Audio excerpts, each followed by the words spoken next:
You are listening to another AlwaysMoto production.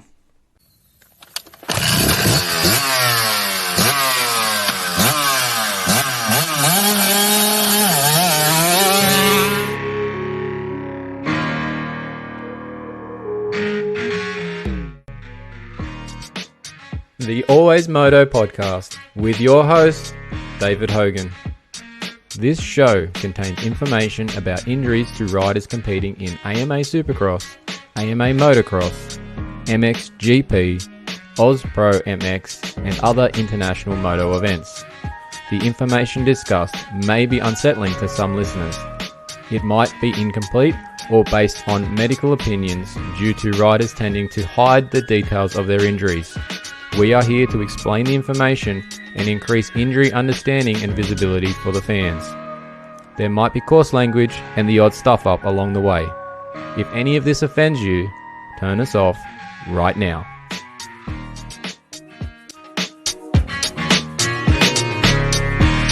I'd like to remind you that he is not a doctor.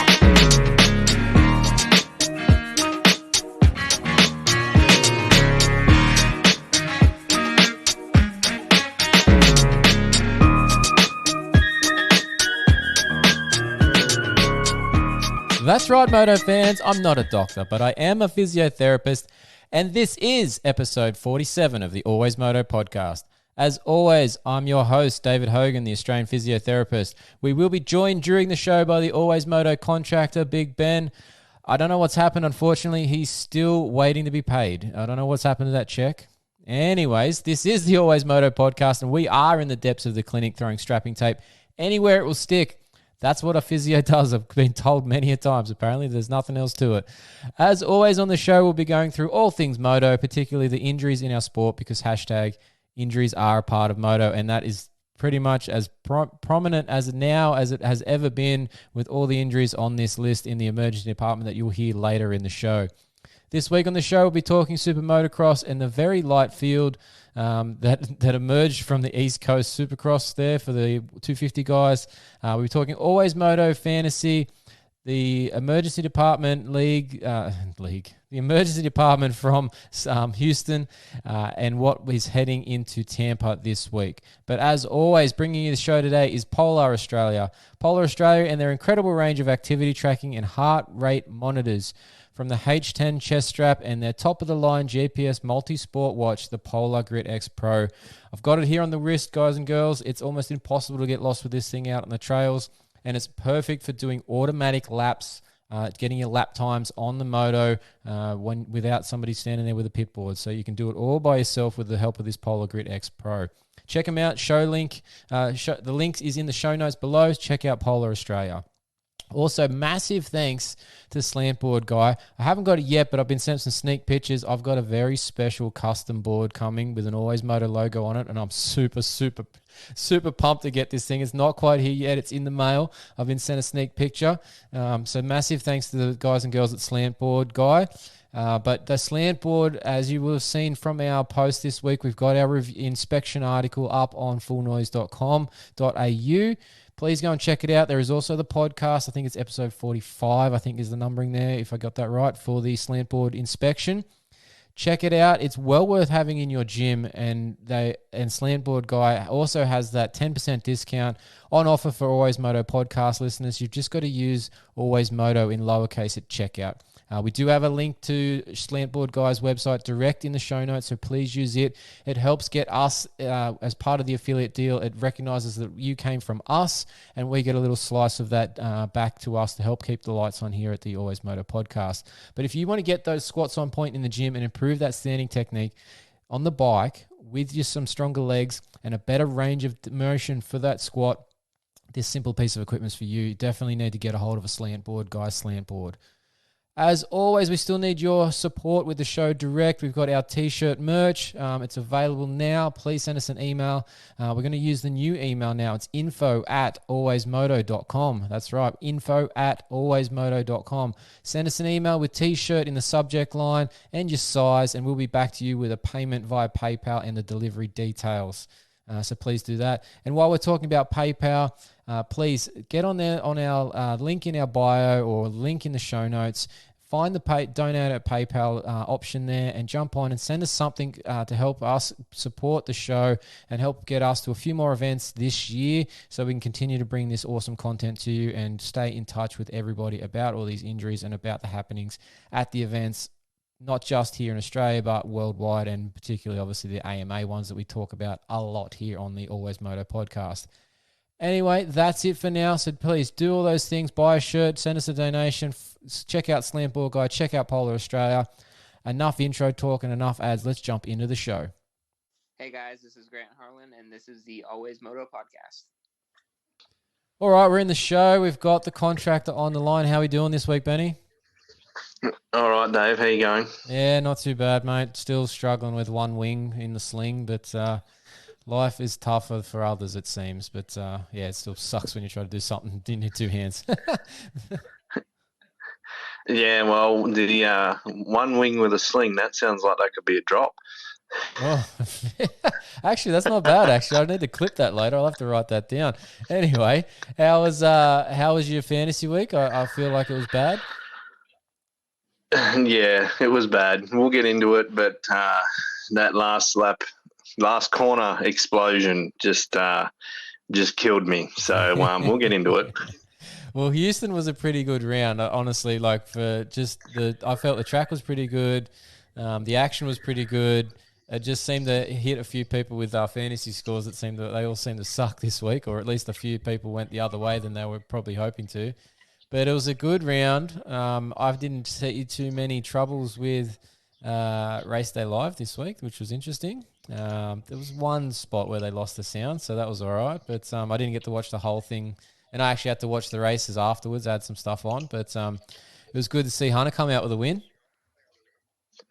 It was, and it almost could have been at the back of the line for him with Vial pushing him wide on that jump and ran down behind the hay bales. But luckily, he pulled it together and just slipped back in, and then ended up taking the win.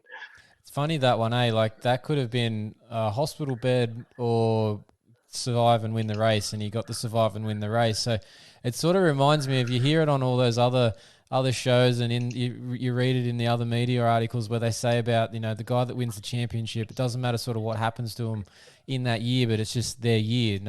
Nothing really can get him. And maybe that was the first sign of it for Hunter. He's just destined, and that was, he was going to make it out of that no matter what sort of thing. Yeah, and like you said, it's when it's your year, and hopefully that's what's going to happen. But once he was past, he just rode away and did similar to what his brother does, just cruise along.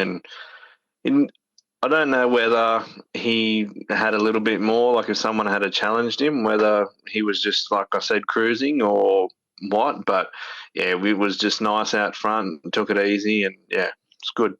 It did look easy, but I think he's definitely got speed. The question mark will be if he has those sort of inconsistent starts like Hunter can do at times. That's when we have to see if he's able to still, if he's got more speed and reserve that he can go past people or not, or if that sort of slows him down. But so far so good. I can't fault what he did last weekend.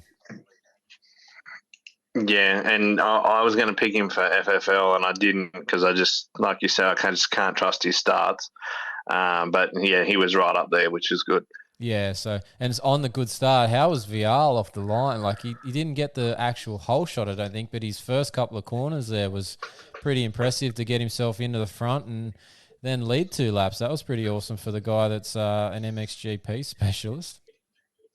Yeah, no, I don't think anyone was expecting that. But apparently he's been a good starter over in the MXGPs, but it's a little bit different over here. But yeah, I definitely didn't expect it, that's for sure.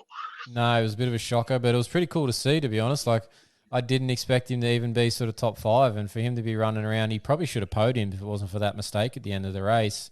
It was pretty impressive to see him just hold that spot there. So be interesting to see if that gives him confidence. And he's worked on a few things this week, and he's actually, I think he's going to be a podium guy, this week or next, sort of thing. Like he's got to be close from what he showed at that first round there.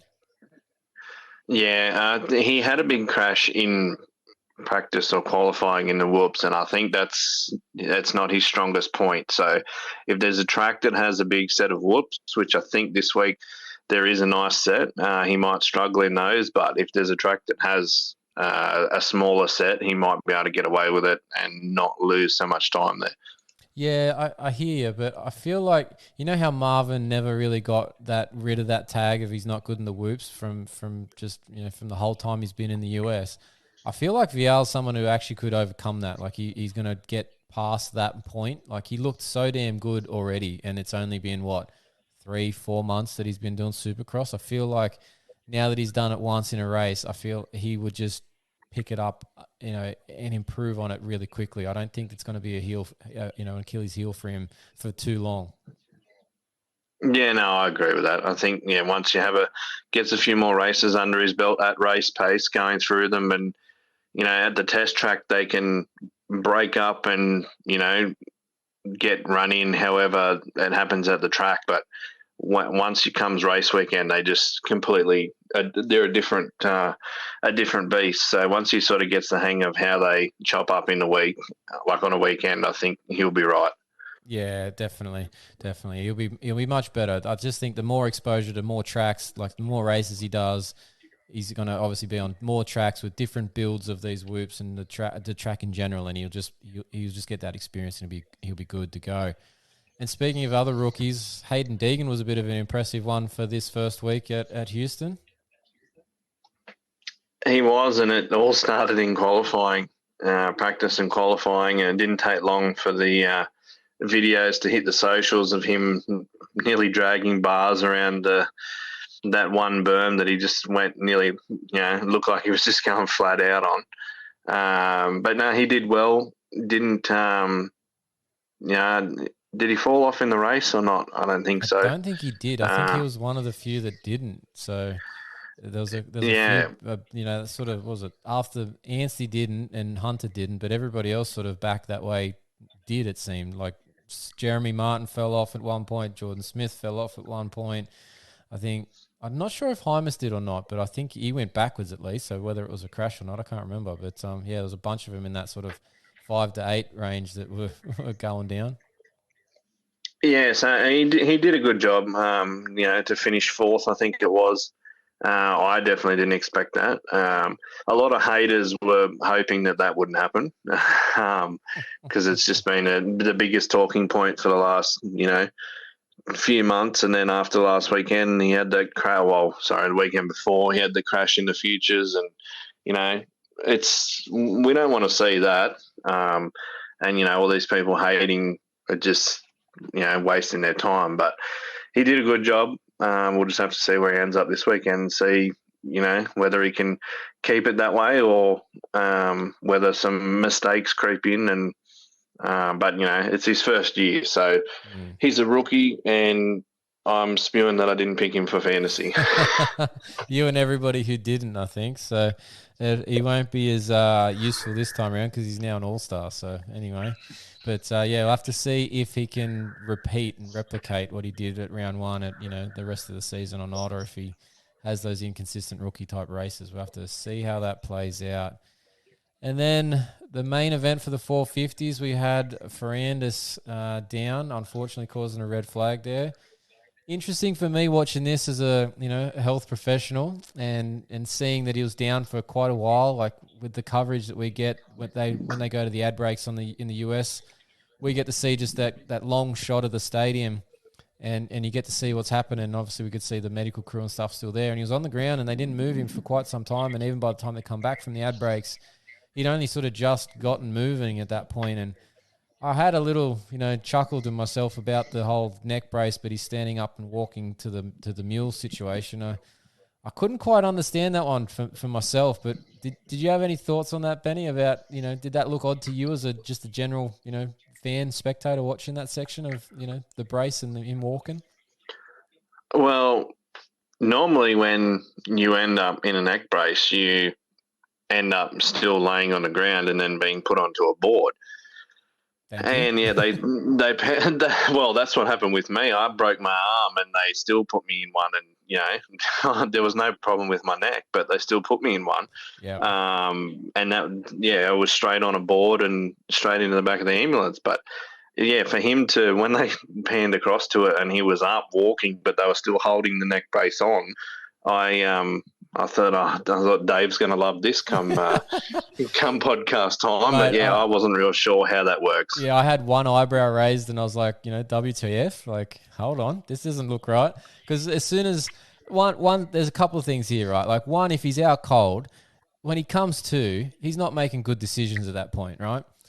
Two, if you've felt bad enough that you've got to go for the neck brace and you've already got a backboard there with you and the mule there with you, and you get the neck brace on, I'm going the whole hog. I'm just covering all bases. I've got all the stuff there. I've got the time. They've red flagged the race. There's no, urgency to get out of the way. So there's no, danger to me as the medic or, the mule getting hit or something like that.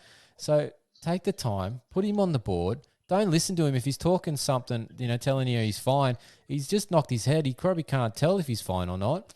Just put him on the board and get him out of there that way. It'd be 10 times safer. And then you don't have to have the bloke sitting there backwards on the mule holding his head as he's walking off, as they're driving off too, because he's laying down, Geez, there was a comedy of errors for me. Yeah, I didn't really understand it, but it, like I said, I raised the eyebrow as well, and yeah, you don't normally see it, but I don't know, they're the professionals, they're the ones who dealt with it, so they must have had a reason. There's something for me when I look at those things at times. And it's not just in that scenario, but like all other times when I'm talking to these guys about the treatments that they're getting outside of the race day, just at, normal sort of clinics, chiro clinics, physio clinics, whatever they're going to. And the stuff they say at times, and I'm like, they have a really different view of how, the health system works and the treatments that they should be doing and stuff. Like, I don't know, there just seems to be a different process over in the US compared to what we get taught here and how much more finer detail we go into with, protecting different things. And it's all different over there, obviously. But, it just still makes me look at stuff sideways and be like, that doesn't look right. So it's an interesting one. But that one just caught my eye because it was pretty obvious. Like that was just, for anybody watching, they probably all were looking with one eyebrow raised going, that doesn't seem like the good idea. So anyway. But we'll talk more about his concussion and stuff in the emergency department section later on. We've got a bit of a concussion discussion going on in there, so we'll catch up with that later on. In other news, bit of a fill-in ride been announced this week. Matt Moss, our Aussie guy, is going to Barak Suzuki. I don't know where I heard it, but I heard that he was over there looking around for a ride and obviously landed with the Barracks guys. It's pretty good for Mossy, I think. Yeah, well, he's had a pretty good, he had a good Supercross season, and then he went to Supercross in Paris and he won that. World Supercross, I think he might have had a few crashes there. He did okay in a couple of them, but not good in the others. But I generally think from that time that World Supercross kicked off, he's had like a bit of a career resurgence, I feel, like just with all the stuff that's now behind him. He's really had a big kick along recently, obviously winning that Newcastle round as well. I know Brayton had bike issues that night, but he won that round. Obviously, like you just said, he won Prince of Bercy on the 250. He's had a pretty good run here recently. Yeah, and then, he was only, I think, when I went to Wagga, he was only 2 points away from winning the title, ended up only 2 points away from winning the title. I think that's how close it was. And, the crowd were just going absolutely nuts for him in Wagga. I don't know about Newcastle, but yeah, just, he said he was going to come back and he was going to win. And I think he's done just that, especially now with, the ride over there. I don't think he probably ever expected that to happen again. So it'll be good to have another Aussie over in the AMA. And, it's been a while since he's been over there, but he should, on the West Coast, he should do all right, I think.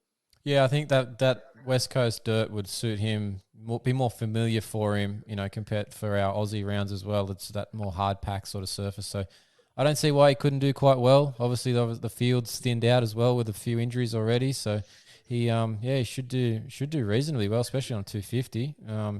Can't see why he wouldn't do good, straight off the bat. So as long as he gets comfortable on that bike, I think it's the main thing. But we were meant to get him recorded with a little interview this afternoon, but he was stuck at dinner for a bit longer, so we're hoping to catch him tomorrow. So we're not going to have him in this podcast. We're going to have a little special edition chat, hopefully out a day or so later, where we just chat to Mossy about this ride and what he's doing, and yeah, hopefully we can catch up with him shortly. But yeah, good news for Matt Moss. All right. Some interesting fines this weekend. Did you notice the other couple of fines? Obviously, there's the one, I can't help myself, but the penalty that was put out there. Somebody else used that somewhere, and I laughed so hard. It was a penalty. I can't remember who it was, sorry. I'd say where it was, but I can't remember who it was. It was somewhere on Twitter, I'm pretty sure. But yeah, AC got a bit of a sneaky little fine there for not being able to hold his you-know-what for too much longer. He was busting at the seams by the sounds of it, so that was interesting. Yeah, and the same thing happened to Malcolm Stewart last year. I can't remember what round it was, but and then they all I guess nervous wheeze got to happen before they get to the start line, and I think there's only one or two Portaloos in the tunnel, and I just don't think he could hold it, and got caught. I think it was on one of the race recaps. It was Pulp or Vital, and I think they said that it was actually between, like when the red flag, so like between the restart, that they were all queued up. So, that one's kind of hard because that's even a smaller type time frame. They need to put some more loo accesses for the guys to go to. Like they obviously need a bathroom nearby so that they can actually go, not just one or two portaloos. Like there's 22 guys, and obviously they're all going to want to pee at that point, aren't they? So you're just making it. You're asking for them to do what what AC had to do there. So yeah. Yeah, and fair enough. Like I understand it, but if there's not enough, then what do you do? And I know it's not the right thing to do, but these guys are all, nerves are there and they got to go, and you might just need to look into getting a few more maybe, but. Yeah. I don't know. Yeah, what are you going to do? I think the easy thing is just have like at least 6 of the damn things, if not 10. So you at least get almost half the field in there and out, and that way it's only sort of a 3-minute thing for the whole field rather than 20 minutes. So anyway, see what happens with that. But yeah, just an interesting one there. The other couple of fines, I think you might have seen the one for A-Ray. He got fined for his off-track speeding in the LCQ. But I don't know if you would have seen, there was 2 more, and they were for both the podium guys from the 250. It was Hunter Lawrence and Max Dancy. Both didn't take their bikes to the impound straight after the event. They were late getting there, so they both got fined for that. I thought that was an interesting one. Yeah, I didn't see that, but that is interesting. I don't know if that was because that they were apparently whoever it was protested both Honda and both Honda. They're both Hondas, but they're the Firepower Honda and then the HRC Honda, reckoning that Anstey's bike was a 280 and not a 250. Yeah, that was a rumor. There was a bit of talk about that. But that was just a rumor. It didn't actually get protested apparently. So anyway. Yeah, so I don't know whether because it was rumored. That's where the rumor came from, or what, I don't know. But yeah, that's interesting. Yeah, I've found there's actually a spot you can check it out on the AMA site where they put up the weekly penalties. So it's interesting to keep track of them because there's some things week to week that you don't notice, and those 2 things being late to the impound is something that doesn't really get talked about too much. But yeah, it's part of the sport. They obviously missed something that they needed to, and yeah, they got in trouble for it. So yeah, something they'll probably trying to be avoiding. I think it was $1,000 fine or something. So nothing, not too cheap, but obviously the team's probably paying that one. So that'll be all good. All right, let's jump into an injury chat bit here. Not our emergency department, but just some interesting info that we've got, and obviously we'll just quickly touch on the Andrew Short crash as well. Shorty, unfortunately, he was at the Houston Supercross. There was some stuff on Instagram. He was there. And then the next morning had a bit of a crash himself out riding and managed to break his T7, 8, and 9, break a rib and bruise a lung. And he's unfortunately had to have surgery on those vertebrae fractures. He's ended up with 10 screws. So doesn't seem to end. You can crash any time. It doesn't mean you only crash when you're a pro. You can crash when you're retired from racing as well. And Hopefully, Shorty gets better quickly, and best wishes to him and the family. But hopefully, he can get out of hospital. I know how that feels being stuck in hospital for a few days at the moment. It's not a good thing, and just hopefully he gets better quickly. Yeah, well, he just travelled the world doing the Dakar with as Molly Taylor's navigator. She's Australian, and then was at the Supercross on the weekend, and now he's stuck in a hospital. So it changes very quickly. Yeah, life comes at you quick sometimes, and then it slows right down until the doctors say so. So it's a bit of a shitty situation for Andrew, but hopefully he gets well quickly. On to some ACL talk again. Now, ACL obviously being the main ligament that these guys are tearing in their knees. I brought it up on a few shows back about the beginnings of the seasons being the point when these ACLs are at their weakest and most vulnerable to getting torn. And it sort of went to straight to truth with Austin Faulkner on that first race, unfortunately for Austin. But I thought I'd bring it up again with Nick Romano because he actually hasn't been racing yet and he hadn't started his season.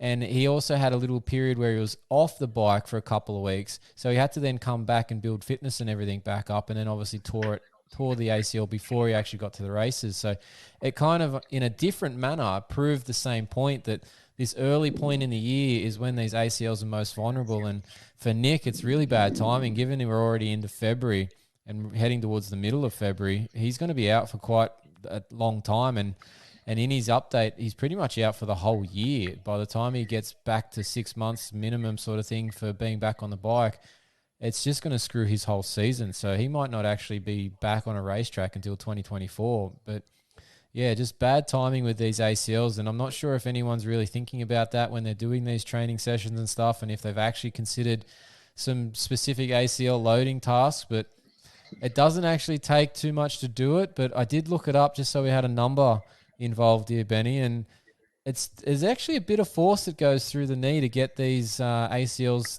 to tear. The ACL can actually take 226 kilograms of force before it'll actually rupture. It's a fair bit. Yeah, that's a ridiculous amount of force, especially and that's on your ACL, but I guess everything else within the knee as well.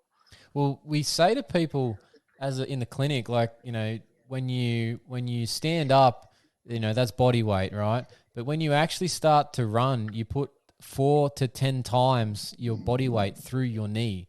So, it's not obviously directly just on the ACL, but it's through the whole structure. So there's obviously a lot more weight there in that circumstance of running. But when you actually just do that little shift of the knee and it causes the tibia to slide, that's when that 226 comes into play, and that's what the ACL can sustain. But it'll pop after that. So everyone's slightly different, but that's the general area that they'll be okay to. But after that, they'll rupture. So it seems to be just a common theme. The stats that I've got for the injuries lately, the ACLs tend to happen at the beginning of the year. It just seems to be how it is. Yeah, and that's what, the second one, third one. That's 3 at least, I think. Well, we got Faulkner, Mookie, and Romano, and I can't remember. I think that's it, but I'll have to double check that one. But we're at 3. We normally sort of get about 5 to 6 in Supercross. So unfortunately, there's probably 1 or 2 more that are going to come and join this list here before too long. And I say that because what I just said, they're probably going to happen in the next 2 to 3 weeks. Because if they don't, then that'll be the end of them. They'll be all fine, sort of thing, until we have a break, and then we start motocross, and we might see 1 or 2 in that first week. So not good. No, not at all. And we don't want any more. We don't want any more people out. No, the list is long already, eh? So, the emergency department's taken way too long to get through as a segment on the show. But anyway, now let's move out of this part of it. You've got down a comment here. Sand doesn't belong on a Supercross track. I beg to differ, but what do you say? I'm not a fan. That corner on the weekend was, I don't know. It just didn't need to be there. I don't think it's, I can do all right with maybe the straight with some, rollers in it like we've got this weekend. Yep. But in general, I think they can just leave the sand out. I I personally like those little funny little sections, like the sand sections, especially when I've had tracks that I've done with them being involved. It just sort of changes everything up. And the reason I don't care for it is because these guys are meant to be the best of the best. If they can't do it, it makes it interesting for everybody else. So it's an entertainment side of things. It's good for the fans. And I liked it as a rider. Yeah, I fell off him a couple of times and I probably cursed about it, but it's part of the track. You learn to get around it, and it creates a talking point. Look at what happened to Sexton this week compared to Tomac. Tomac figured it out. Sexton didn't. Changed the whole race. Yeah, and he tried outside, inside, and he couldn't work it out. There was, I think that's what actually led to A-Ray's off-track excursion where he sped off up the side because I think he nearly came off and just shot him across out there. But, yeah, it does. It creates a talking point, and that's where you can win or lose a race. But, yeah, I don't know. For me, I think they can give it a miss. Fair enough. Everyone's allowed to have their opinion, but yeah, I like it. So yeah, we'll go with different ways on this one. You've got down here too. Now I didn't stick to this, but the quote from the last episode was that I was picking Chiz over Norin, and that didn't end well for us. But funnily enough, I didn't actually end up picking either of them for fantasy. In the end, I managed to avoid that whole 3-way scenario they had going on there at the end of the LCQ. Yeah, I listened back to it today, and I just I couldn't remember what your team was, but you got more points than me, so I figured that you didn't have either of them. But yeah, I just had to laugh. You were like, I think I'd pick Cheers over Norin because I'd be worried about Norin making it, and then Cheers takes Norin out. It's a pretty good call, wasn't it? Like, yeah, I was worried about Norin making it, but I didn't expect Chiz to be tarpooning him in the middle of the last corner. I thought Chiz would have qualified out of the heats, but anyway. But yeah, and the worst part was they went away from it. They didn't even show the corner. They had to show on the replay what happened. I know. It's funny because I wasn't watching live. I was sort of skipping through. It was getting late on that Sunday night for us, and I'm like, I'll watch the mains and then I'll watch the rest later during the week, which I ended up watching the LCQs on the Monday or whatever. And I'm fast forwarding through, and I see this like flash of a replay, and somebody hit somebody. I'm like, no, I've got to go back. What the fuck happened there? And I'm like watching it. I'm like, I'm going to go back another lap here. I want to see how they got to this. And then they cut out of it from the coverage to watch the guy go over. I can't remember who won that, but they watched him go over the finish line to win. And I'm like, no, you should not have done that. Yeah, they should have stuck with it. And they I don't know, they always do it. They know in an LCQ that, like, especially when a crowd's going crazy, that, something's going on. If one person's just going to jump the finish line and he's fine, don't worry about him. We know who's winning. Like, we know who's won. Show us where the action is. Yeah, surely they can. They can do that picture in a picture. Put the guy on the on the finish line in the small box and keep the action on the big screen. Or surely they can record. They've got multiple cameras around the place. They can record the camera that's going the guy over the finish line and put that as the replay. When they're coming back from the ad or something, to say, look, here he is before they interview him. Here he is crossing the finish line. Nobody cares. Everybody knows he can make the jump. Yeah, that's right. Yeah, but it was pretty interesting to watch that.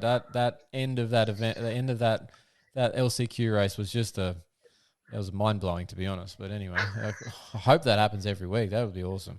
Maybe not with the same three guys, but Yeah, we all want it to happen, but yeah, if your team's involved in it, you don't want to borrow it. Exactly. I was just stoked that I already had my 8 by that point. The only one that I didn't get straight out of the heats to get my 8 from the heats is Bliss. I missed out on Cody Shock when he hit that wall, so I had to watch the LCQ for him to make sure he got in, and he did, which was awesome. But yeah, I had my 8, so I was fine to miss that one. Yeah, he's very lucky. That could have ended a lot worse than what it did. Oh yeah, definitely. He got away with that one, but he probably was due some luck after the bad luck that he's had with injuries over the last year or so. So yeah, he got away with that one finally. All right, let's talk Fantasy League. AlwaysMoto Fantasy League on the Pulp MX game. Our league is now closed. We're in the East Coast swing, people. The league is closed, but I've got a little note here for our Aussie players. Of course, I've got something in the works that might be turning up here shortly. If you are an Aussie player of fantasy, send me a DM and I'll give you the special password to get yourself into the league still. So there's a way in, but you've got to message me direct so that you can get in. It's closed to everybody else now, but we've got 110 players in the league, which is awesome. We set ourselves a goal of 100, I think it was, a couple of weeks before the season, wasn't it, Benny, when we kicked this off? Yeah, it was before Christmas. We said we wanted to get to 100, and yeah, we did it. I think before the second race, or third race, whatever you want to call it. 97 when we had the first race. So yeah, we pretty much did it. So that's awesome. Thanks for the support out there, guys and girls. We really appreciate you jumping in the league. We're going to set some prize weekends here shortly. We've got some two places, maybe three, that I'm still working on some extra bits and pieces. So we'll keep those in the back wings for now. But we've got on board at this stage for some overall prizes. And we're going to have a couple of individual prizes here.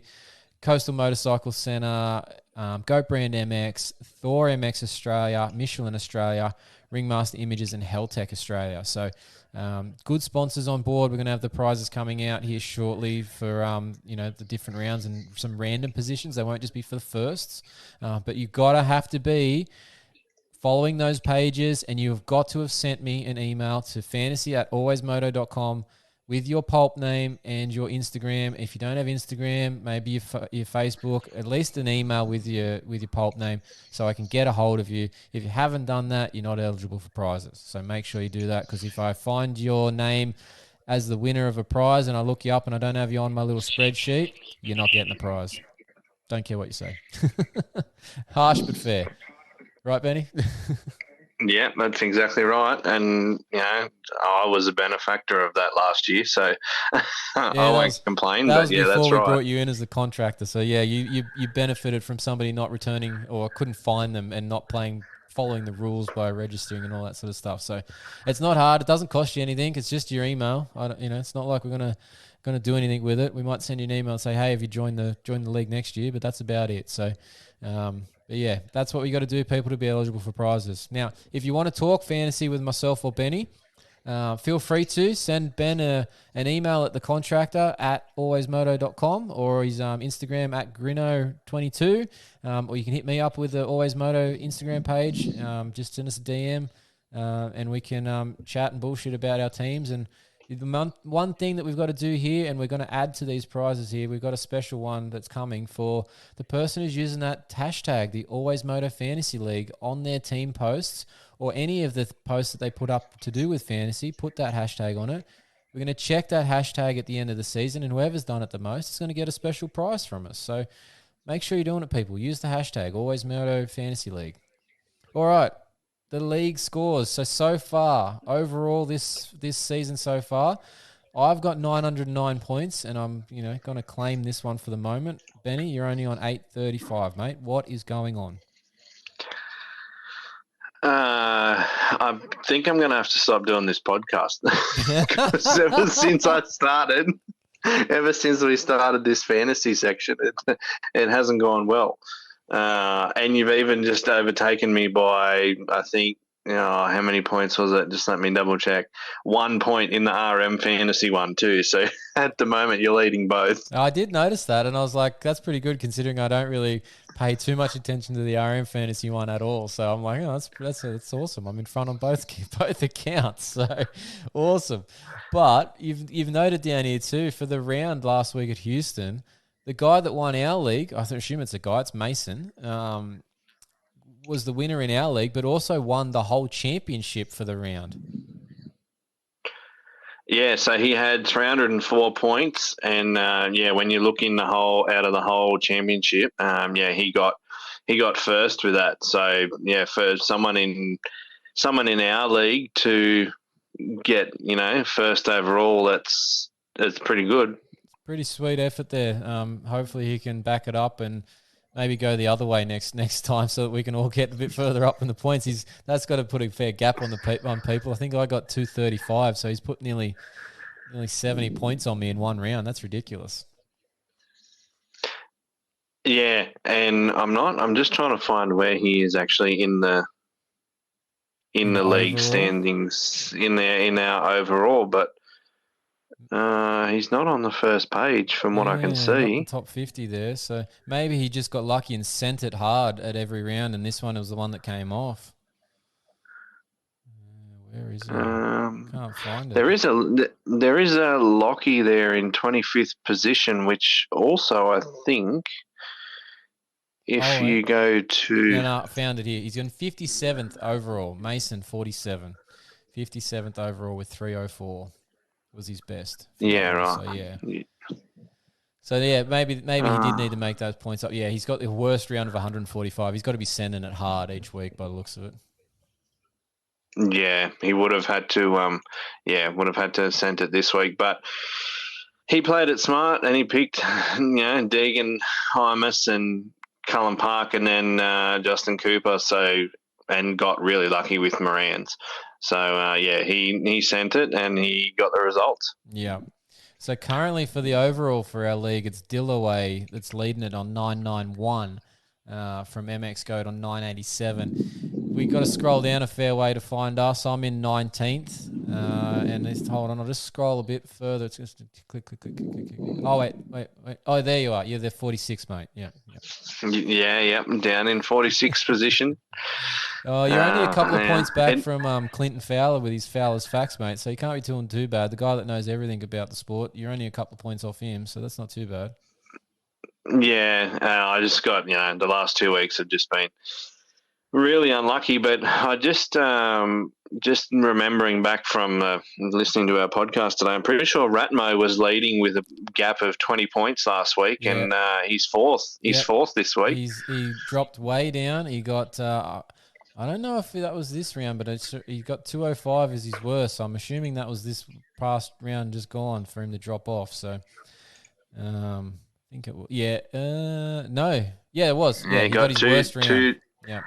Two zeros for him, Jack Chambers and A-Ray. So, not a good – he beat me, but not a good week.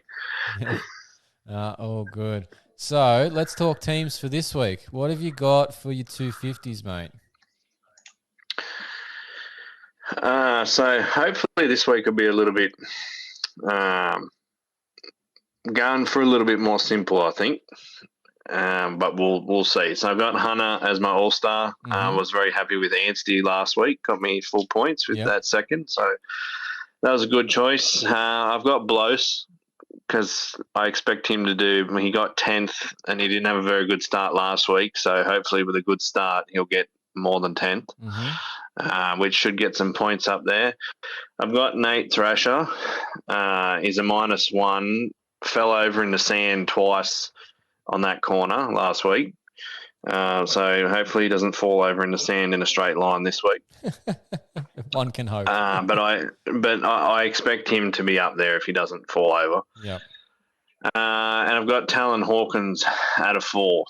Yeah, right. So he might change. That's probably really, I think, the only one that I will change if I do.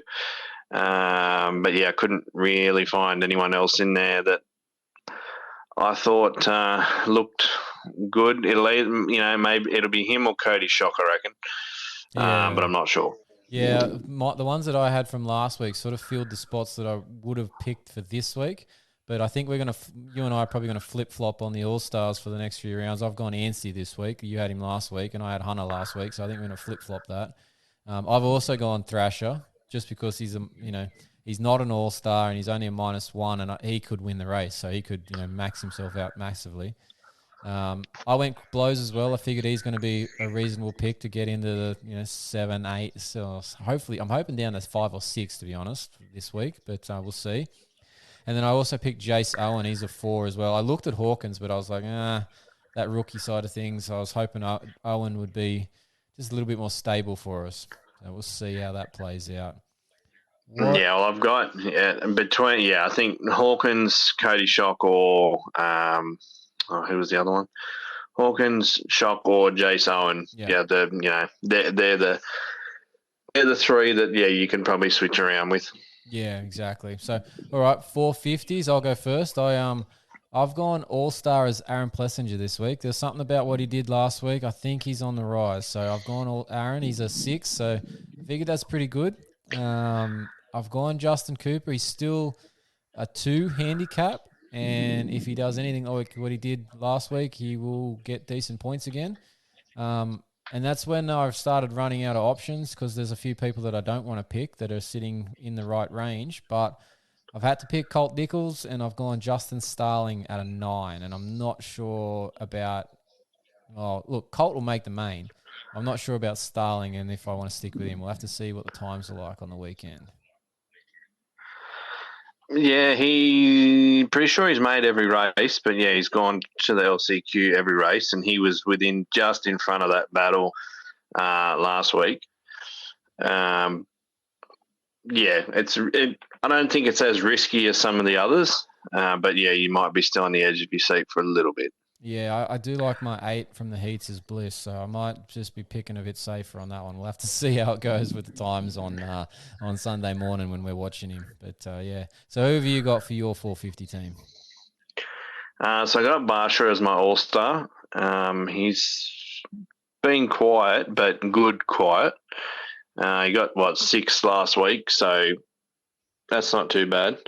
But it was between him and AP. Like you said, AP's, been doing pretty well, and hopefully it's the start of something because I'd love to see him up there, especially when he gets an interview on the podium. Redneck AP. Yeah.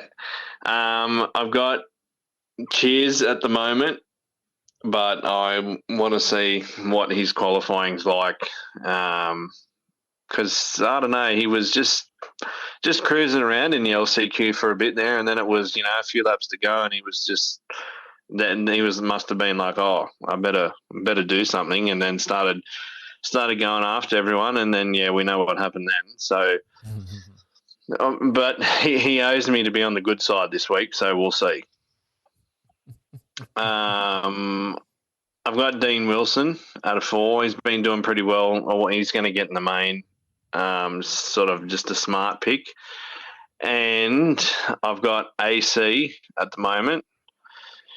But that could switch for Justin Cooper. I'm not sure. AC was loose last week. Every time I looked at him in the background, he was nearly falling off the bike and had a massive moment in the whoops that could have ended another season. So, yeah, I'm not sure how we'll go with that. Oh, I just noticed too, Adam's not actually an all-star yet, so he's still potential double points there. So, yeah, I picked him last race, so I can't actually pick him this week. But, yeah, he's still not an all-star. Surprising. Yeah, I think he's had 9, 9, 9, 10 or whatever it is. Yeah, I don't know. Yeah, he's beyond the bubble of it, but yeah, he's probably one you want to probably keep picking and right up until he does get to be an all-star, because then he won't be useful at all at that point. Well, he's 8th in points, and I thought top 8 get you all-star. They've made a mistake here, have they? Oh, is it? No. So, I just noticed Ferrandis has got, obviously, he's an all-star, but he's got the medic symbol on it because he's not going to be racing this weekend. So who else is we missing here? And maybe. Well, yeah, Ferrandis, I'm just looking at the points now. Ferrandis and AC are both on the same amount of points, and they've put Ferrandis in 9th. Okay, so yes. Well, but so AC should be a all-star, but he's not because Ferrandis is. Well, maybe. Hey, here's one for you. You can jump on and say, tweet Marks from Pulp there and say we're doing our AlwaysMoto Fantasy Pod, and we noticed that you made a boo-boo. Yeah, I might have to actually. I might say, hey, look at the points. Should they? Yeah. Yeah, should AC be an all-star and not Ferrandis, and see what they say. And, yeah, just drop the AlwaysMoto bit in there somewhere so that, we get a little plug and away we go. Yeah. All right. What about first to the finish line? Are you going to do it this week or not? I got lucky the other week and I got AC and Jet. Then I got Jet in the Triple Crown. And I think I chose Roxon and the Triple Crown as well, and I missed out. Last week I missed out on both, so that was 14 points that I missed. It's a full lap this week, so I'm not 100% sure. You've got the start and the left-hander, a rhythm section, and then a big, you got the big whoop section after that, so that'll sort a few people out. But then once you get over to the back, you got the big sand section. So I don't know. It's a full lap. It's risky, but I don't know. We might have to watch those fake starts in qualifying and see what happens. Yeah, I think I'm just out on first to the finish line for these things. There's too many variables at the moment. There's not one dead set good starter in either class for me just yet, so I'm just out. All right. Yeah, it's that easy to lose or gain points. So it's just whatever you choose. Yeah, and I'm not interested in losing points at my own free will. So, yeah, I'm just going to sit that one out and just take what I can get from my hopefully 8 is bliss straight from the heats. We'll see how we go. All right, anything else on fantasy? No, I think that is it. All right, well, let's thank those sponsors again one more time. Coastal Motorcycle Centre, Goat Brand MX, Thor MX Australia, Michelin Australia, Ringmaster Images, and Hell Tech Australia. Thanks for the support for the Fantasy League prizes. And remember, AlwaysMoto Fantasy, and use that hashtag AlwaysMoto Fantasy League on your team, and you might win another special prize. But let's see how the league plays out. We'll get those teams out early morning. It'll be somewhere morning time Sunday when we're posting these up, so that we'll put our final teams up. So as much as we said something here now, much like last week where I was saying Norin and Chiz, you might not be even on my team by the time that comes around. So we'll have to wait and see. All right, let's take a break here on the Always Moto podcast. We'll be back with the emergency department. This is Derek Kelly, and you're listening to the Always Moto podcast. All right, people, we are back and ready to go. We're going to head into that emergency department right now. The emergency department. All the injuries, all the gory details, and when they'll be back on track. It's the list you really don't want to be on. You do not want to be on that list, this list, and unfortunately a few too many people joined it this weekend after Houston. It was a busy round there for the injuries, unfortunately, and the main one that we're going to talk about here on the emergency department this week is obviously Dylan Ferrandis and his Monster Energy Star Racing Yamaha. Managed to climb on top of Ken Roxon at some point there after the whoops and over that double there before the bridge jump, and managed to knock himself out. He was out for quite some time. Reports are it was sort of in the range of 2 minutes that he was unconscious. And as everyone saw, he would have stand up, and we talked about it a little bit earlier in the show here, but he stood up and walked off with a neck brace on, which was a bit bizarre. But anyway, the issues here for Dylan are the time that he was unconscious for, and then obviously because he was unconscious, AMA has a concussion protocol that he will have to follow. Now, the the process around the protocol commencement is interesting. There is some information that's part of this concussion protocol that not everybody will understand or follow until they need to know, right? So the concussion protocol requires you to do the impact test prior to the season starting. You have to do that every 2 years, no matter what, so that you have a baseline setting. And we've talked about this before on the show, but for the newer listeners, we're going through it again. And we'll probably go through it again in a couple of months' time when it happens again for somebody else. So you've got to do this impact test. It's an online test. It's a cognition test. You've got to basically go through, click the boxes, problem solve, all these sorts of bits and pieces to show that your brain is functioning and working and you're able to solve some basic problems online. There is a version that's done in person for your balance and for your coordination and your eye tracking, and that's what the Alpine Star Medic Rig doctors will do. They will do that on site as a reason to prove or disprove that you are passed or on protocol or cleared from protocol.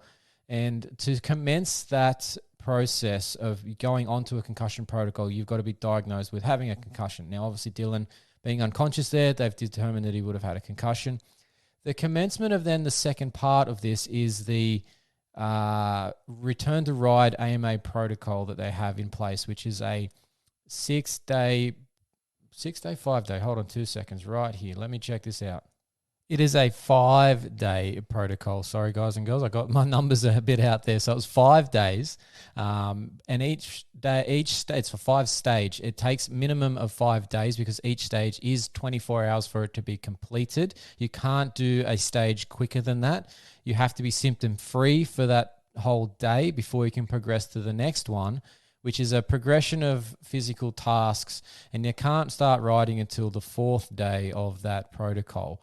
So it's built that way so that it's reloading the body or restraining the body at an incremental rate to see if your concussion symptoms have resolved. And if at any point you have a headache, blurred vision, inability to maintain balance, excessive heart rate for low activity of exercise, those things will then cause you to stay on a stage or potentially go back a stage to ensure that you are, recovering appropriately from the concussion. Now, that's all well and good. That's a reasonable plan in place. It does mean that most cases you'll have seen previously where riders will have a concussion on Sunday and then or Saturday night, and by the next Saturday they're racing again because that protocol can be done in that 5 to 6 day window. So most of them will obviously have the concussion on Saturday. They will see their doctor Monday morning, commence the program, and by Saturday at the next race, they have done their 5 phases or stages, and they have cleared by the Alpine Star Medic rig and the impact test on the Saturday morning to resume racing. And that's what happened earlier this season with Colby Kopp, one of the red flags from one of the prior events here this season, and it was done in that period of time. It's happened many times. It's a normal process. What I would like to see is that sort of have a bit more of a graded stage in it, where there's a rating of the initial concussion in terms of it's a minor, mild, and severe, and then maybe those ones, the mild ones can do the 5 phases and be back for the next week, but maybe the mild one needs a minimum of 1 week off, and maybe the severe one requires a minimum of 2 or 3 or 4 weeks, depending on what we determine from the literature and that side of things as to be an appropriate time frame off. At this stage, there's nothing fixed in those to say that you have to miss any events. It just means that you have to do these 5 phases over 5 days. Something I think could be worked on a little bit better. Now, the part that gets interesting that nobody really would have picked up on, and it's how do you begin the protocol? The protocol is commenced once you have seen your doctor. Now, you have to have been cleared out. Now, let me check this too. Yeah, so you've got to see your doctor, and you can't start those 5 phases unless your doctor allows you to commence that. So basically, there's an initial screening a day or so after that concussion's occurred, and if your doctor believes that you are appropriate to commence that first stage of the Return the Ride program, then that's when your date starts. But if you see your doctor and they deem that you still got a headache and you're still a bit lethargic and you're still a bit blurred vision, they will go, right, come back and see me in another day or in another 2 days or another week, whatever it might be, and say, look, you can't commence this protocol until those things have resolved, because they are going to be, they're precursors to having a long-standing post-concussion symptoms. So depending on which physician you see, and obviously what you present like at that time, is dependent on when that protocol starts. Now, in this case for Dylan, I believe that he might be actually missing this weekend. That's what's been reported across some other media sources so far this week. And we haven't been able to reach Dylan directly or the team. Nobody will comment on that side of stuff. It gets very funny. They all clam up when he asks about injury questions and don't want to pass information along too much. But we understand he'll miss that round. Now, that might be because his physician deemed him as, at the time, or the Alpine Star Medic rig said to him, that concussion was too severe, or you still have symptoms. You need to delay your process just a tiny bit before we start the Return the Ride program. So he apparently is going to miss this weekend. He's hoping to be back for the following weekend, which will be that make-up round for Oakland. So interesting to know that stuff. But yes, there is that 5-day minimum process for the Return to Ride program. There is the impact test that's done online. There is a version that they do face-to-face, but you can't commence that Return to Ride program until your physician instructs you to do so. So little catch in that whole program there. So let's get back into that main part of the injury list. So obviously Dylan Ferrandis we just talked about. Preston Kilroy, number 71 on that Club MX Yamaha, injured in Houston, managed to fly off a berm and land on the concrete, and unfortunately broke both wrists. Now, we don't have details on what type of breaks and if they've required surgery or not. Understandably, Preston probably is not too fast on the keyboard on the phone at this point in time, so he hasn't returned our communications, but I'm sure Preston will get back to us at some point soon. We've spoken to Preston before here with AlwaysMoto, and he's usually pretty good with that information. So best of luck with his recovery. Hopefully it's all going well, but I know for a fact that the both wrist fractures, they're not easy to live with over the next few weeks while you're in casts and, limited movements and can't grab on hold of things, and just the simple things as like wiping your own butt become quite difficult when you're in 2 casts. So I don't envy the position he's in at the moment, and he probably is not looking forward to how things are going at the moment either. So it's going to be a rough couple of weeks for Preston, but hopefully we'll hear from him soon. It'll be a minimum of sort of 6 to 8 weeks for him that he's off the bike, maybe longer depending on whether he needed surgery for one or both, and what that was required. But at this stage, I would expect that he's not going to be back until very late in the Supercross season, if at all, and more likely be back for the start of outdoors, which is unfortunate because he just got that fill-in ride for Club MX Yamaha. Nick Romano is an interesting one. He's that 54 on the Monster Energy Star Racing Yamaha. He missed the opening round of Houston here, and was some interesting information about they said about a crash that happened in January. Turns out that was actually an AC joint, so where your collarbone meets your shoulder blade, an AC joint sprain, grade 3. Not too big of an issue, those. They are, reasonably, recover reasonably okay. Sort of a 4-week time frame for those sorts of things, out to 6. He said he was back on the bike in about 3 or so weeks, which is, expected. Usually respond pretty well to being taped to help hold the collarbone down and in place. But he then tells us now after the fact that the few days before Houston, he actually had another issue where he's injured his knee. And this has led to a ACL and medial meniscus tear. Now for Nick, that basically spells the end of 2023 without it even really getting off the ground. Unfortunately, those things are going to be at least a 6-month recovery time frame. That puts him out to sort of August before he starts riding. Which means he's probably not racing until September. And by September, we are already at the SuperMotocross playoff rounds, and he would not have qualified for those at that point. So season pretty much done and dusted for Nick without even getting anywhere to the rounds yet, which sucks, really sucks. And so, look, that leaves him in a precarious position. I dare say his ride with Star Racing might be a little bit questionable, not having raced very much. I don't know what the details of his deal are, if he's got another year on that contract or not, but could be an interesting time for him trying to find another ride, because he's literally only done a couple of the motocross rounds last year as a rookie. This was meant to be the start of his real racing career here with the Star Racing guys and Supercross and all that sort of stuff. So bad timing. Shit happens. It is what it is. He'll have to go through that long process of recovery, and hopefully he'll be back and able to get a decent ride for 2024. All right, next on the list is rider Floyd. We don't have massive details here for him, but he had reported that he had a preseason injury. No details on what that was. He did attempt to race at Houston, was unable to get through his day there, and he's going to be taking a week or so off. He's planning to be back for Arlington. We've reached out to Ryder. Hopefully we'll hear some more information about that shortly, and we'll bring it to you here on the podcast when we know.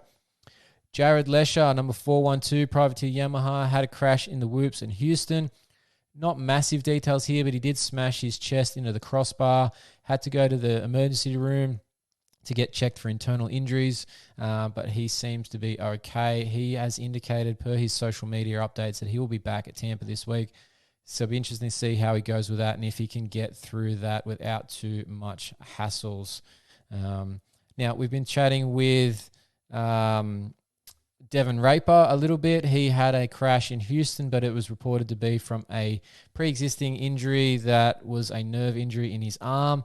And the crash in Houston ended up being pretty hard. He's going to take a couple of weeks off just to try and get things a little bit further along in the recovery. He was trying to get through, ride through that injury as many people do, but he's just going to take a couple of weeks off and see if he can get a bit more, stronger, recovered, and have a better run. He's hoping to be back again by Arlington as well.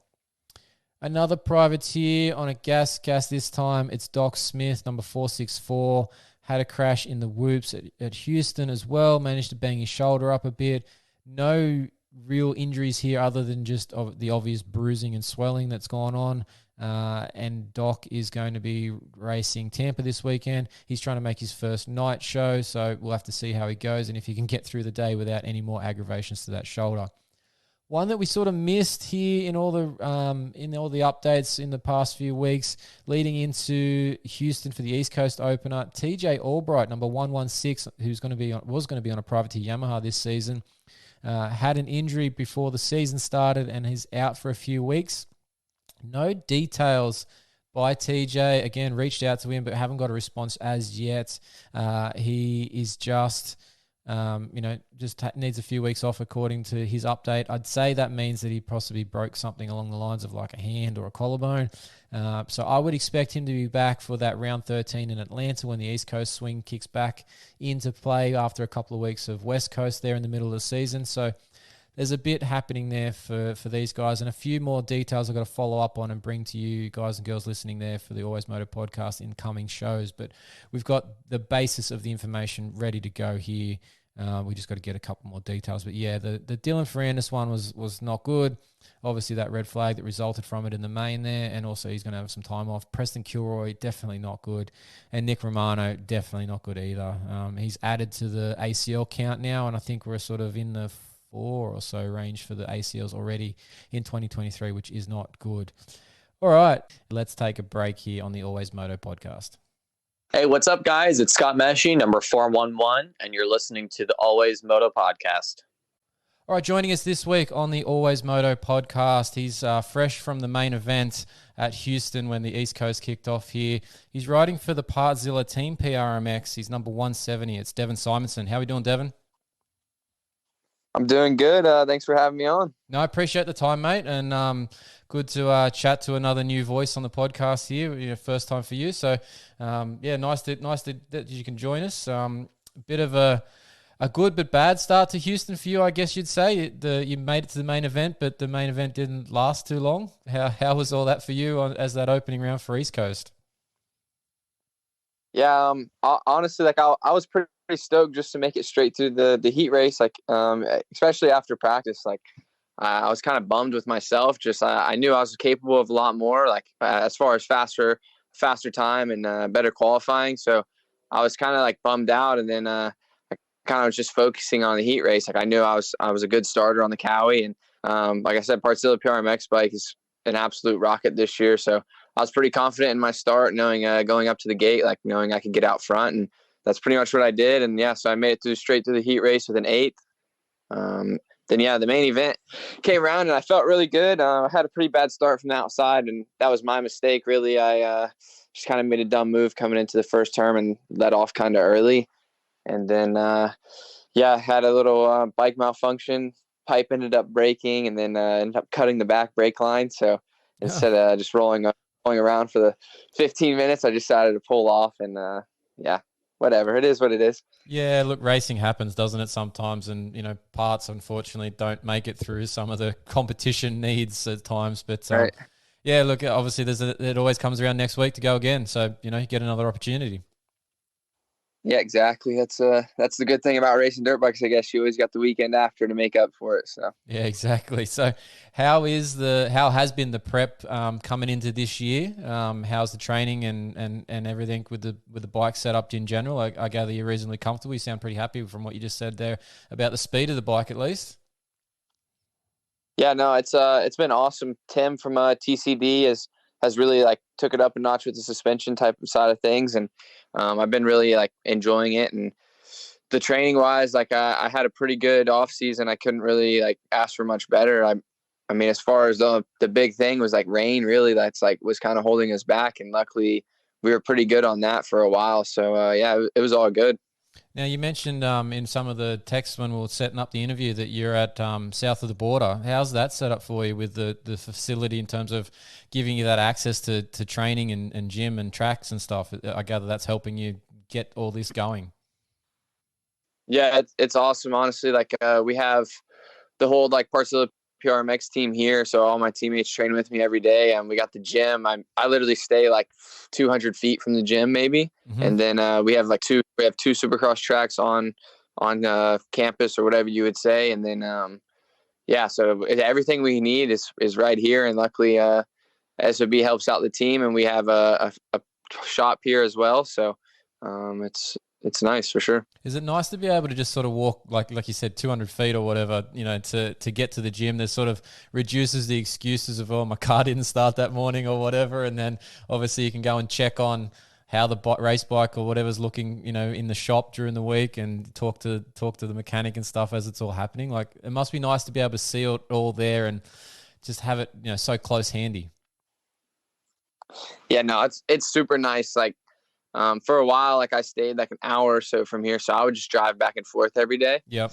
And now to then, like it's way more enjoyable just getting up and everything's here. Like I make breakfast in the morning and then I go straight to the gym. Like I say, it's 200 feet. So then I go back and get on the bike, start riding around like 10 a.m. And then it's back to the gym when I get done. And yeah, everything being right here just makes it so much like more enjoyable, and I guess less time consuming as well.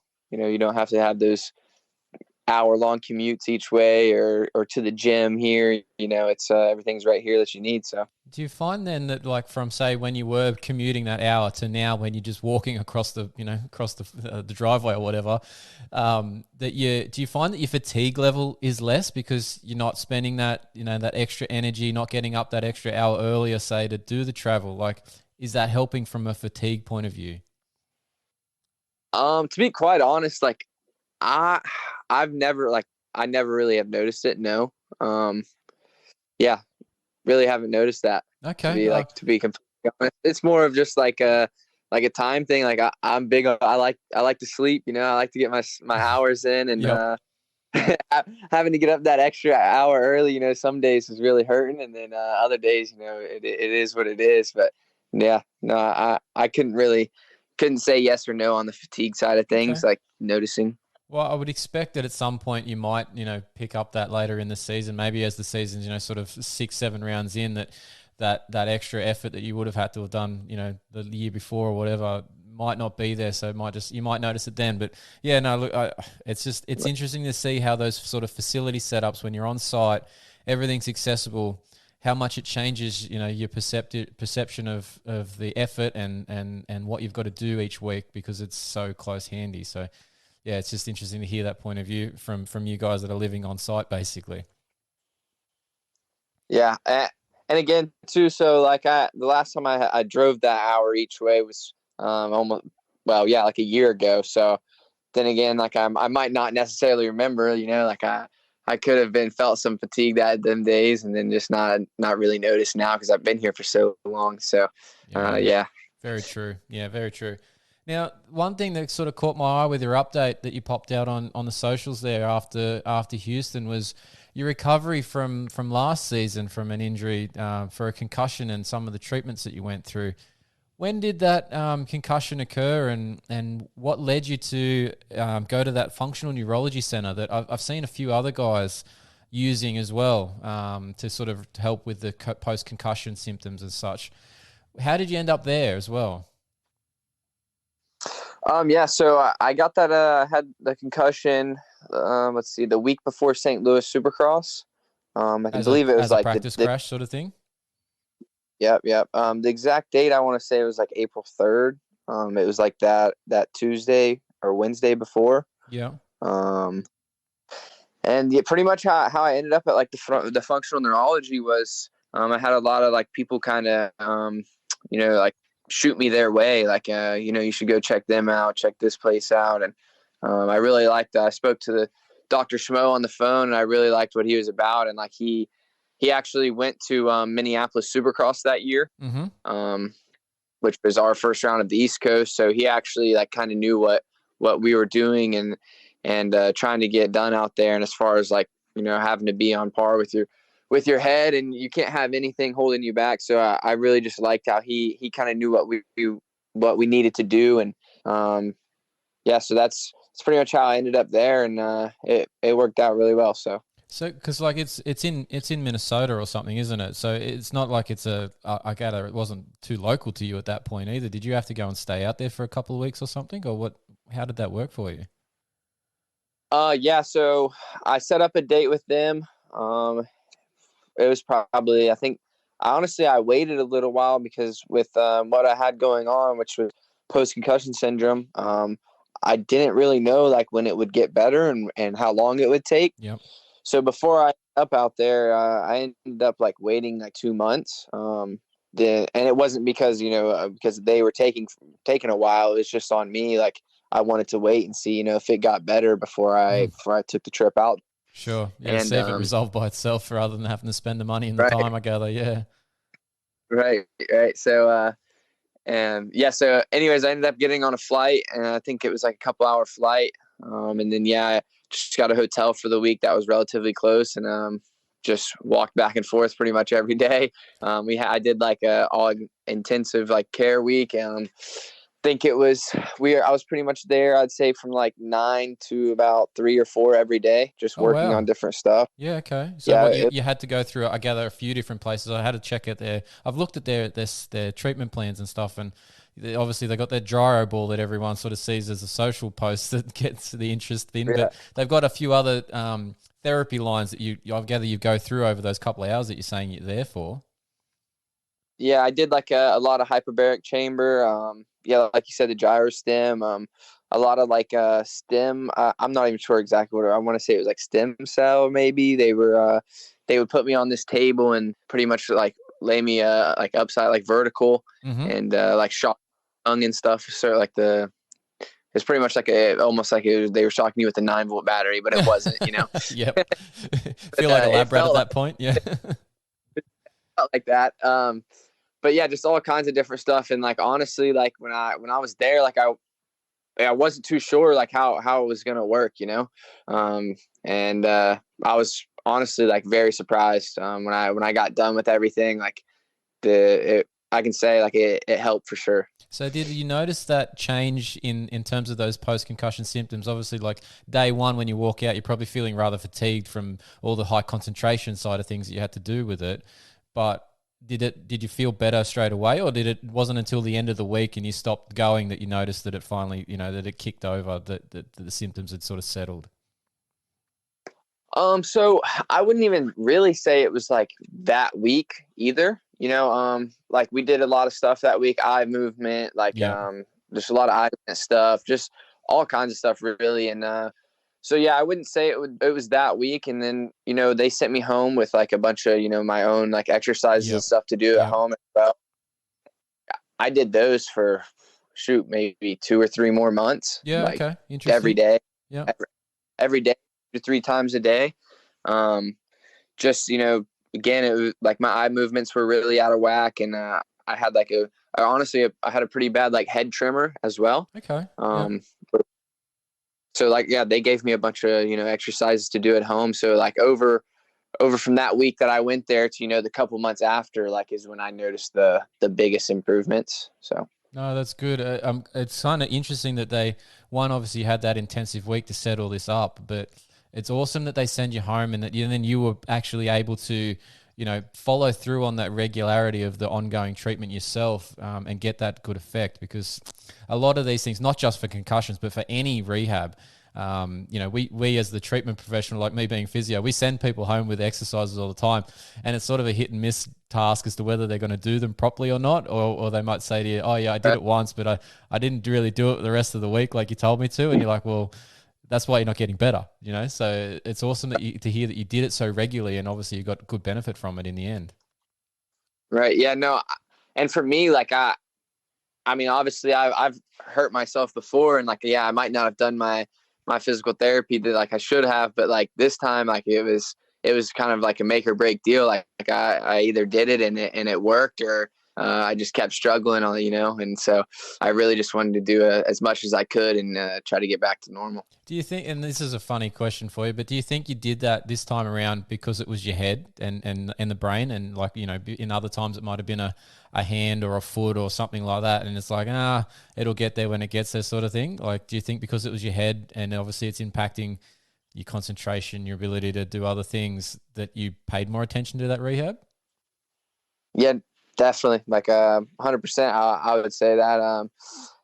Like this is probably my head injury was probably one of the gnarliest things I've ever like had to deal with and go through. Yeah. So I would definitely say that for sure. Yeah. Right. No, that's all good.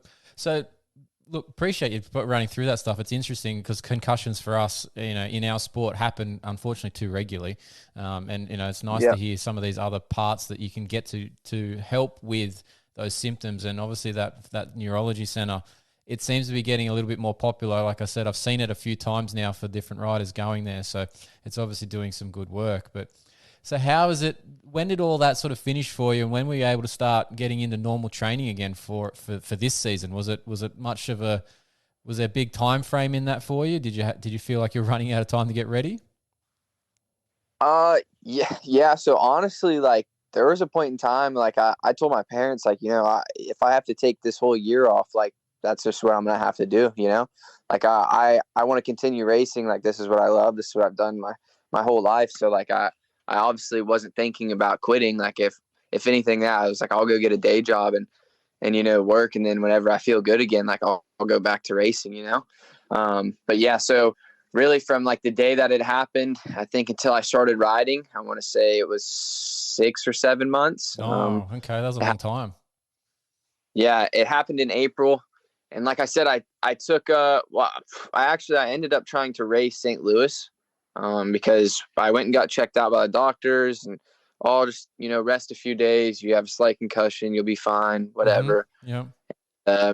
Me just being the person that I am. And like, I was like, I put too much time in not to try to go race, So yeah, I ended up trying to go race and I was just off, Yeah. And then, came home and, told the team owner, Julian, like, I was like, this isn't working. Like I need to figure out what's going on and rest. And, luckily he's been behind me since then. And, yeah, so pretty much from April, I think I started back riding, late October, the beginning of November, maybe. Okay. It's a decent time that you've taken to give yourself there. So yeah, it's good. Yeah. Give or take a few weeks, and Mm-hmm. and yeah, like I said, like I was kind of nervous, like for a while. I'll be completely honest. Like I wouldn't even drive. Like I probably didn't drive a car for like 2 months, Wow. maybe even longer. Like, yeah, it was a struggle. Like I never really have dealt with any anxiety or like having panic attacks or anything like that. And they were coming about like regularly every day, for no reason. Like I would just start freaking out, and there was nothing I could really do about it. And then yeah, finally, after like 2 or 3 months of that, like I said, I got into the functional neurology, and like from day one, like they just made me feel better about what I had going on. Like just to know it was okay. Like I would just feel off and just not feel like all the way there. And then I would start, freaking myself out and just it's not a good, not a good thing to do, but it's tough when you feel like that and you're not supposed to. So yeah, it's hard when you don't understand it either. Like there's no reason for it that you can put your finger on as to what's causing it, and that's what makes it a lot harder for you guys. But yeah, obviously the treatment team sounds like they've done the right things, like to make you comfortable straight away in what's going on. That's a big trust thing that you've got to have in that therapist, So that's awesome that they're able to give that to you straight away.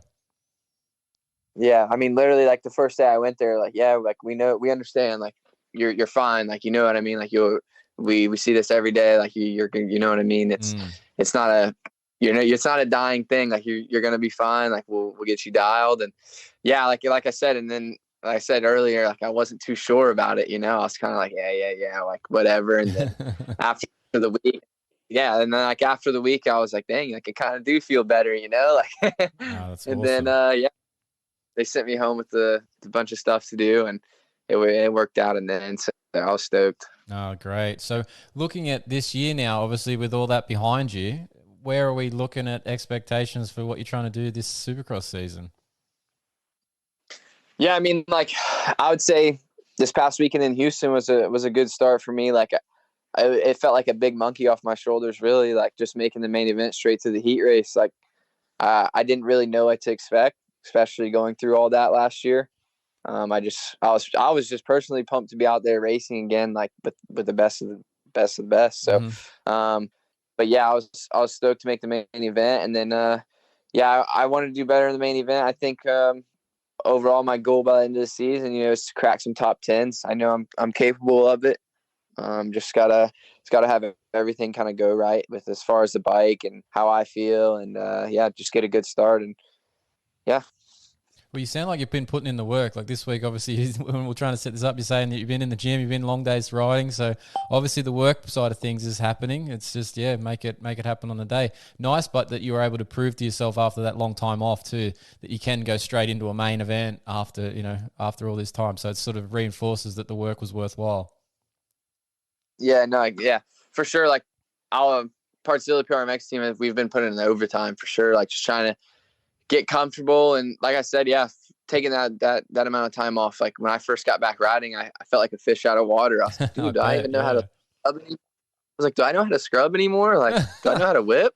They're the simple things in life, eh? Can I do that? Yeah. Yeah. I'm like, can I do that? And then I would do it, and I'd be like, oh yeah, that's sick. Heck yeah. Like, yeah, that feels and then right. so just little stuff like that, and then it even comes to that, like with racing, like you're like, oh man, can I skim those whoops? Like they look pretty gnarly, and then you do it, and you're like, oh, like okay, I got that, Yeah. So just stuff like that, just kind of getting my feet back wet, and yeah.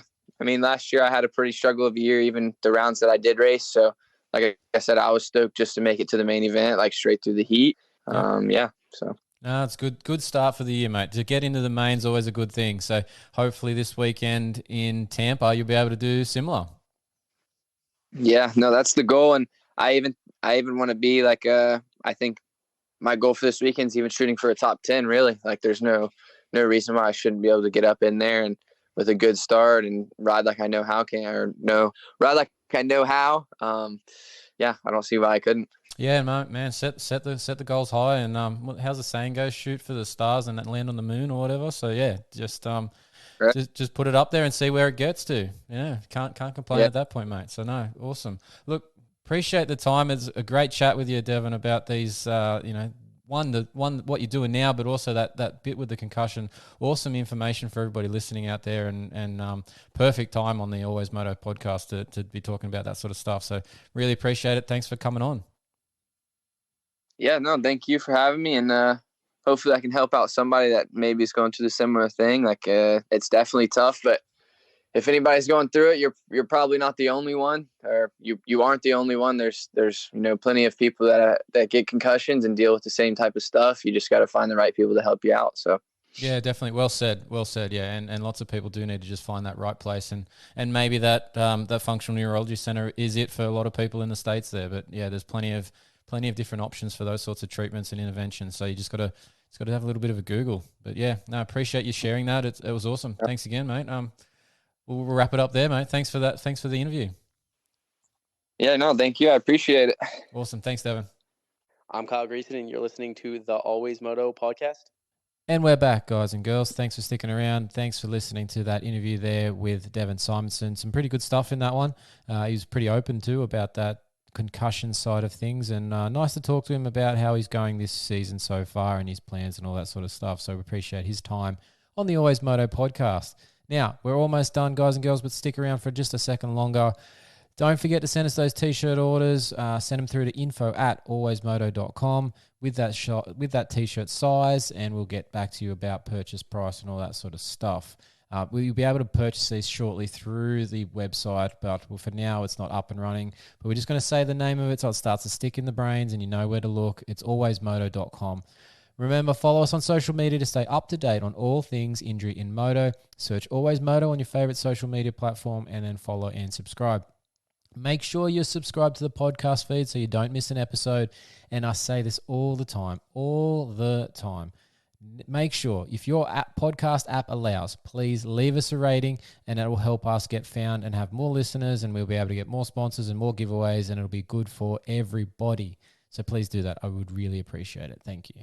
All right. And finally, don't forget to check out all of our written articles over on fullnoise.com.au and soon to be alwaysmoto.com as well. But that's it for another show. Thanks to Polar Australia. Thanks to Slantboard Guy for the show support. And thanks to our Fantasy League sponsors, Coastal Motorcycle Centre, Goat Brand MX, Thor MX Australia, Michelin Australia, Ringmaster Images, Helltech Australia. Thanks to the AlwaysMoto Contractor. Thanks, guys and girls, for listening. Remember, you've got to be smooth to be fast, because if you're not, I'll probably be seeing you deep in the emergency department, maybe even the clinic, having strapping tape thrown wherever it will stick. Till next week.